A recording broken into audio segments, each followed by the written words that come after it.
I want to talk about two issues that really hit close to home for my constituents. First, energy prices, and second, water, and how the President plans to address these issues in the fiscal year 2024 budget. The President has called on domestic oil and gas industry to produce more energy, but the President's fiscal year 24 budget removes tax deductions on small independent oil and natural gas producers.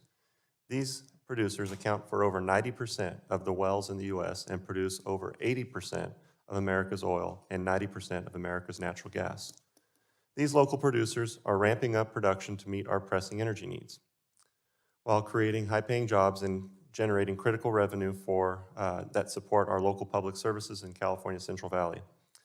The President's budget proposes to end some of the tax deductions that many of these independent producers use to maintain depleted wells and invest in exploration for oil and gas. These are no different from standard deductions a business takes for the depreciating value of equipment or investments in research and development. Do you think it's contradictory for President Biden to call on oil and gas companies to increase production while at the same time his budget eliminates the tax deductions and burdens domestic energy producers with significant tax increases? Congressman, I'll point out that domestic production is about 1 million barrels per day greater than it was in January 2021. So we continue to see robust energy production in this country. And as you know, the debate about what loopholes to close, what taxes, is countered with what spending to cut. So we have a choice if we want to get our long-term fiscal house in order. So what policies is in the President's budget will encourage oil and gas exploration and spur investment increased supply? I'll just point out again, we see over 1 million barrels a day more than when the President took office. We see refinery up more than 28% than 2 years ago. So his policies are not getting in the way of production. We're seeing increased production and refinery. We're actually seeing a decrease in production in the Central Valley. We're not seeing as much investment. We've seen it to the point where local communities have actually had to increase sales tax to make up for the difference in losses of revenues because of the number of jobs that were created, the number of investments that were made, the amount of equipment was purchased, the amount of even local revenue to the local businesses, to the point where they've actually had to raise revenue through sales tax to make up for the losses because of the lack of permitting approved of. And some of that is state and some of that's federal. Sadly, we're fighting it from both sides in California.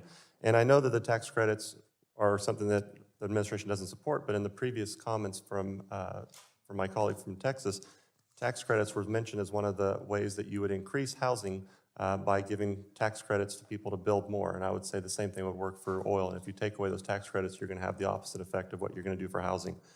Now on to water. My district in the Central Valley is one of the many across western U.S. that has struggled with severe drought in recent years. While the last few months have brought much-needed rainfall to our state, we do not have enough water storage to capture and store this critical resource. Drought will be back before we know it, and the people in my community will once again be asking why we couldn't hold on to more of the rain we've seen in the recent months. And the reason I bring this up is Sites Reservoir is a reservoir in Northern California that we've been talking about in California for 60 years, so longer than my life, obviously, and a lot of people in this room, and we can't get those permits approved. Lake Success, a reservoir not far from me that is overflowing as we speak because of all this rainfall, it took 30 years. I was probably still in high school when they started talking about this, just for them to be able to expand an existing reservoir 10 feet to be able to hold some of this water. And so when we look at the situation where I've now got neighbors sending me pictures as they're evacuating their houses, they're evacuating their farms. One neighbor only a mile from my house, a couple miles from my house, is actually moving his cows off of his farm as we speak. And so we're losing all this water out into the ocean. We're losing it into people's farms, people's homes. We're not able to capture this water because of the permitting. This administration is something, and I know this isn't directly under OMB, but it is something that needs to be addressed, and I would hope that the President understand the value of that water that we're wasting today, because that would help us create jobs for years to come, because we would be able to farm ground instead of the situation where we had over the last year or two where we weren't able to farm a lot of our ground because of the lack of water. So what policies in the President's budget support water storage, and what is the administration doing to ensure regulatory red tape is removed so that these critical storage projects can be constructed as soon as possible? So I spoke about this earlier, and I know we're short on time, but One, I think there is room here in a bipartisan way to work on permitting. Both sides have plans. Both sides have said they want to do something about it.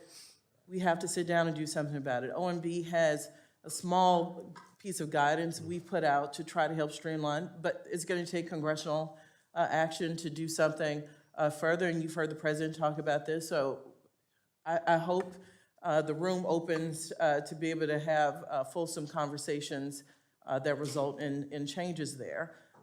We do, with bill resources, bipartisan infrastructure law, put some funding in the West towards drought. And we are not taking it for granted that the rain will not continue forever, and we've got to find long-term solutions. Water Smart is one of the things we're doing, but we know it's too little, and we've got to figure out something. 40 million people, I know more than half, are in California who are dealing with the Colorado River situation alone. So you have my commitment to work on long-term drought solutions in the West. Just one thing to note, in the bipartisan infrastructure bill, one of the reasons why I was very much in opposition to it was because it specifically was drafted in a way that would prevent one of our most affordable projects from being expanded, which is Shasta Reservoir. And why they would do that in a piece of legislation. I mean, if you're looking to save money and invest, that would be one way. And in California, it's always interesting. If they want to build high-speed rail or they want to build a football stadium in LA or San Francisco, environmental regulations almost don't even exist to them. But we talk about a reservoir for 60 years and can't break ground on it. The gentleman's time has Thank you. expired. I yield Very back. important issue for the West and the Southwest, and I appreciate the dialogue and the openness to bipartisan solutions.